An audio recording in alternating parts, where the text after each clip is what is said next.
they're definitely not favorites with the Kirk Cousins signing in Atlanta, but they've got a fighting chance to win the division. Yeah, I mentioned this in another video. It's going to be really close. In my opinion, it's really close between Tampa and Atlanta. I think Atlanta edges them out slightly.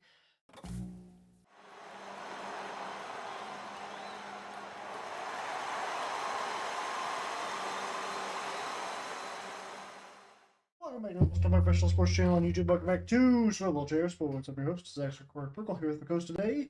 Aaron, go and say hi, Aaron. Hi, if you like our content, be sure to hit the like and subscribe buttons. Yes, do that. But other than that, let's go ahead and get into it. So, in this video, we'll be taking a look at the Tampa Bay Buccaneers off-season situation. Mike Evans signs the extension, right? Well, that's not all. Antoine Winfield signs. But that's not all. Baker Mayfield signs. But that's not all. Levante David signs. And so now, when it looked like the Buccaneers were going to lose several key contributors from that roster this offseason, seemingly having no money on earth to pay all of these superstars, they somehow find a way. They figure it out. They bend over backwards. They cut Shaq Barrett. And they're able to find the cap space to keep most of these guys. I think I also saw somewhere they were looking at getting I think Jordan Whitehead. That name might be wrong. Safety that they'd had in the past back to kind of help with that secondary. But yeah, I mean the Buccaneers, they really couldn't have asked for much better. I think everyone kind of assumed Mike Evans was out the door. He's back. I think a bunch of people assumed that Antoine Winfield was out the door. He's back. I think several people thought that Levante David was out the door, and now he's back. So the Buccaneers seem to know what they're doing as far as cap gymnastics go.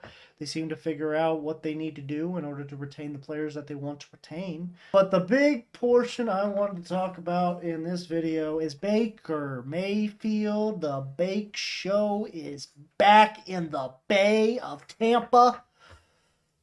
Baker Mayfield signing a 3-year, $100 million deal to remain the quarterback of the Tampa Bay Buccaneers. Do you feel like this could be the first step in a long career as a starting quarterback for Baker Mayfield after he maybe finding stability for the first time in his NFL career? I think for the first time, he's got the combination of having a fan base behind him and an organization behind him. I think Cleveland appreciated him for what he did in his first couple years there. But then for whatever reason, the organization turned their back on him, and he kind of struggled. And then the fans were like, "All right, this isn't working," Yeah. and then it is what it is. He got shipped off to Carolina and the Rams, all that whole business. But now he's there. He led them to the playoffs last year, which I don't think really many people thought would happen. Won a game. People, Won a yeah, won a playoff game in the game. playoffs. Um, People weren't necessarily sure when he signed with Tampa Bay that he would even be the starter. Right. They thought he would be fighting with, I believe it was Kyle Trask, Yes. um, was the backup slash starter there at the time. Um, so it's a step in the right direction. I think they need to sort of address. They're kind of an old team. They are. They need to address some key positions in the draft. Um, Especially at wide receiver. They're a little thin there. Um, but other than that, they're in good shape, and I'd say they're probably um, they're definitely not favorites with the Kirk Cousins signing in Atlanta, but they've got a fighting chance to win the division. Yeah, I mentioned this in another video. It's going to be really close. In my opinion, it's really close between Tampa and Atlanta. I think Atlanta edges them out slightly, mainly due to Kirk Cousins being a tick better than Baker Mayfield. But I do think the Bucs have, as old as their receiving core is, I do think they have the better receiving core between the two. Mike Evans is a Hall of Famer. Chris Godwin's really, really good. Kate Otton's no slouch out of the tight end spot. I mean, he's no Kyle Pitts, but he's okay. He's not bad. And then I do hope that they draft somebody this off season just to shore up that receiving core in case Godwin gets hurt again. I think running back wise, obviously you go to the Falcons with Bijan Robinson and even Tyler Algier. The Bucs aren't bad in the backfield, but they definitely don't have those kind of dudes. I wouldn't hate if the Bucs look at maybe also drafting a running back, maybe later in the draft, like a fourth, fifth round guy. I think they could definitely use another. I think Rashad White's cool.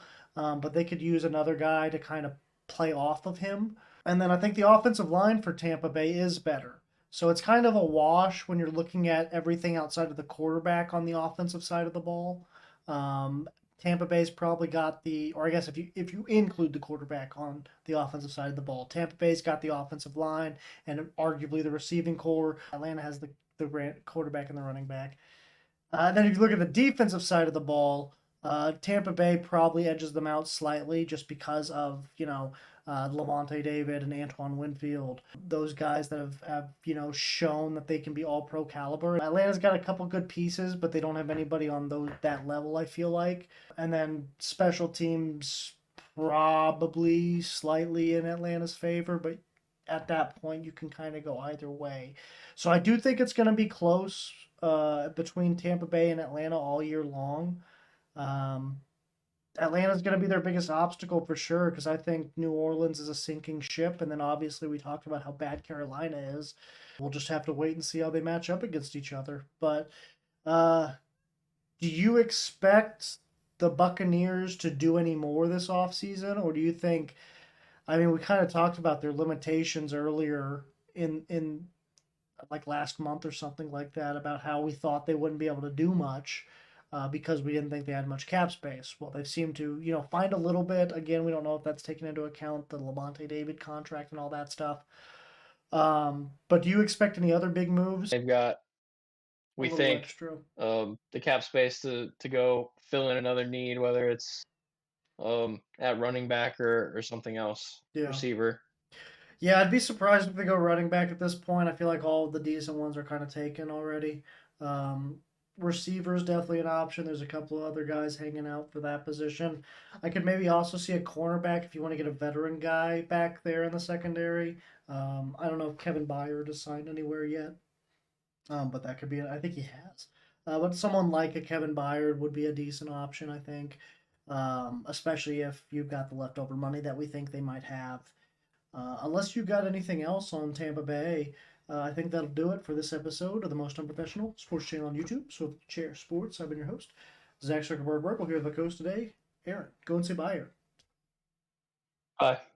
All right. Please make sure to like and subscribe if you enjoy our content. Other than that, deuces.